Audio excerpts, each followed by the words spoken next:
Capítulo 29, Fúria. O castelo na cidade fronteiriça nem sempre ficava no lugar onde estava agora. Quando eles lançaram as bases para o primeiro castelo, o chão desmoronou devido a uma caverna subterrânea. Por causa disso, a posição do castelo havia sido movida.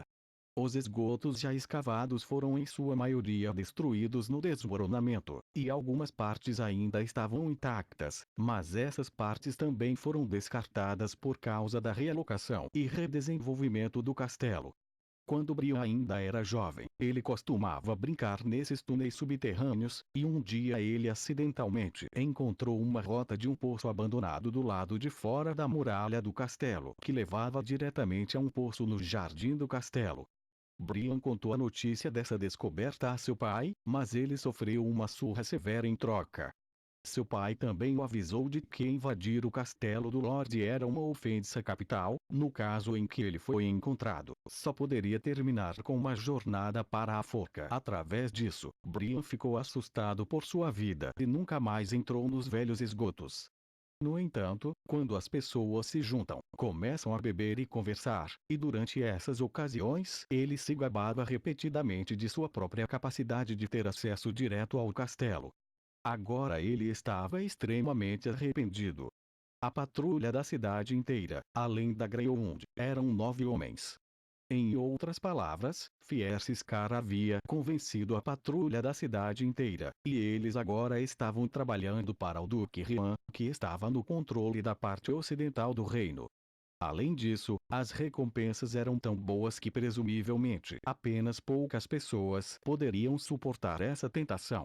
O poço abandonado estava na parte do lugar que se desmoronou no começo, e ainda era um terreno baldio até hoje.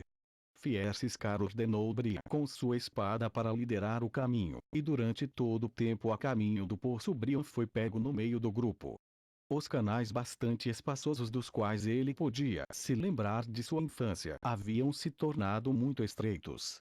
Porque ninguém passou por este caminho, o desvio de água tinha cavado muitos buracos em que cresceram muitas videiras. O cara que esfaqueou o Greyhound estava liderando o caminho na frente segurando uma tocha. Na outra mão ele segurava uma machadinha para limpar o caminho de todos os obstáculos.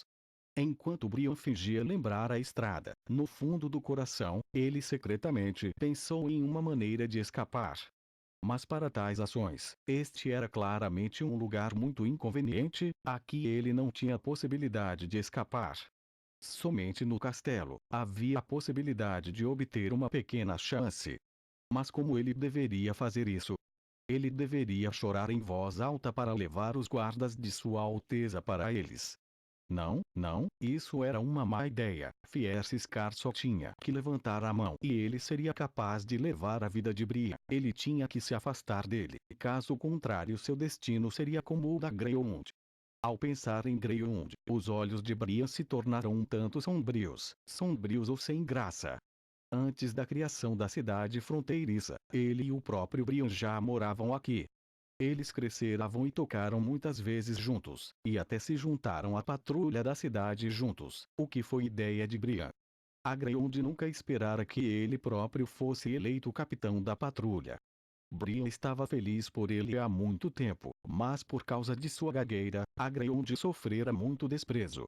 Mas hoje ele finalmente teve a chance de ser reconhecido, finalmente chegou uma oportunidade, pensou Brian.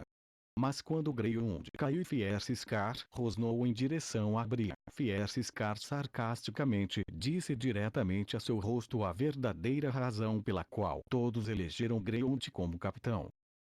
Ele foi eleito porque um trabalho importante do capitão é ficar para trás durante os meses dos demônios e cuidar das coisas, como acender as chamas para dar alarme. Nós deixamos você fazer isso, porque eu deveria fazer uma tarefa tão perigosa. Esta frase era como uma faca afiada, diretamente apunhalando no ouvido de Brian. Então essa modéstia declinou quando eles receberam a oferta de promoção. Aqueles parabéns, as palavras eram tão falsas, a verdadeira razão delas era tão feia. Ele mostrou um olhar de choque e desespero em seu rosto, para encobrir a raiva em seu coração.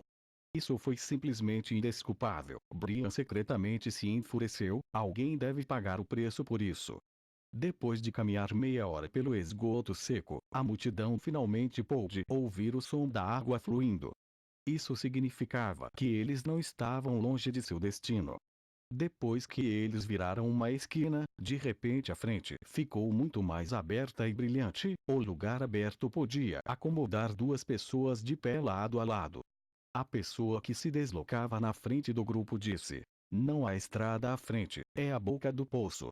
"E agora?" perguntou Fierce-Scar enquanto porei cérebro com a espada. "Diga a ele para olhar para cima", Brian narrou. "Finalmente chegamos." Esse canal abandonado ficava bem no meio do esgoto do castelo. No momento dos reparos, talvez devido à negligência, eles não selaram essa interface. Cicatriz Feroz grudou na parede e deu uma olhada. Aos pés dele a água correndo tinha 1 metro de profundidade, e quando ele olhou para cima ele foi capaz de ver o céu noturno através de um pequeno buraco. Ele deixou que outras pessoas dele olhassem para Brian, e ele pegou sua mochila e tirou um pacote de corda, prendeu um gancho nele e gentilmente jogou para fora, apenas para ouvir o som do gancho firmemente grudado na borda do poço. Uma cicatriz feroz seguiu a corda, saindo cautelosamente. Logo, ele puxou a corda de cima e as outras pessoas esquematicamente subiram. Depois de uma longa espera, finalmente chegou a vez de Brian subir no poço. Originalmente, eles só podiam ver a casta à distância, mas agora ficavam bem na frente deles. A cicatriz feroz agarrou Brian e ordenou em silêncio: "Você está vindo conosco para o armazém." Brian só esteve aqui uma vez. Embora em sua memória o aspecto do castelo tivesse ficado borrado, ele ainda sabia onde eles estavam. Se eles forçassem a abrir a porta mais próxima do poço, eles entrariam diretamente no castelo.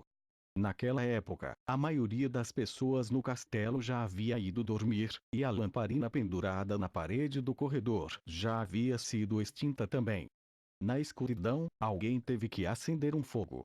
O fogo fraco iluminava apenas um raio de alguns metros, mas Brian esperava sua chance, o que certamente viria.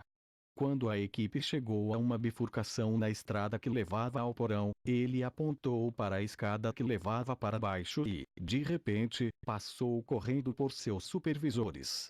Os capatazes do lado de Brian foram pegos de surpresa. Apesar de prestar atenção em todos os movimentos que ele fez, Brian simplesmente pulou rápido demais. Então eles não tiveram a chance de responder, mas logo eles reagiram e pularam atrás dele. Ele desceu as escadas, fora do alcance da luz, e desapareceu na escuridão. "Oh merda, droga!" A cicatriz feroz imediatamente tirou sua adaga e pulou para alcançá-la. Ele pensou que Brian iria se aproveitar da escuridão e iria brincar de esconde-esconde com ele. Então ele foi pego de surpresa quando Brian não escapou, mas ficou pacientemente no final da escada, como se estivesse esperando por ele. O feroz Scar notou que seus outros cúmplices já estavam deitados no chão, e nas mãos de Brian estavam a arma dos homens. "Idiota, você acha que tem uma chance de ganhar contra mim?" Fierce Scar assumiu uma postura de alerta, e ele também podia ouvir seus outros homens descendo as escadas. "Nós temos 7 pessoas, e você está sozinho." Brian não respondeu. Já era desnecessário reprimir sua própria fúria. Ele levantou a espada e rapidamente cortou diagonalmente, batendo na espada de Fierce Scar, criando instantaneamente faíscas. Antes que Fierce Scar pudesse tomar sua próxima postura de defesa, a ponta da espada de Brian já havia perfurado seu ombro. Cicatriz Feroz soltou um rugido de dor, e deu um passo para trás para deixar outro homem avançar, bloqueando a perseguição de Brian. Este era um excelente lugar para Brian lutar, com corredores estreitos que seus oponentes simplesmente não podiam tirar proveito de seus números superiores. Ele apenas ficou no centro do corredor e tinha apenas os inimigos à sua frente. Ele seria capaz de segurar duas pessoas, que tiveram que lutar com espadas lado a lado. Na esgrima, Brian não perderia a confiança contra ninguém na patrulha. Quando esse grupo de bobos preguiçosos jogava e se entregava a um bar, ele ainda estava aprimorando suas habilidades de combate, independentemente do vento, geada, chuva e neve, ininterruptos durante todos os anos. Essa era a escolha dele e a razão pela qual ele não o fez. Grite por ajuda imediatamente. Ele queria pessoalmente vingar o Greyhound.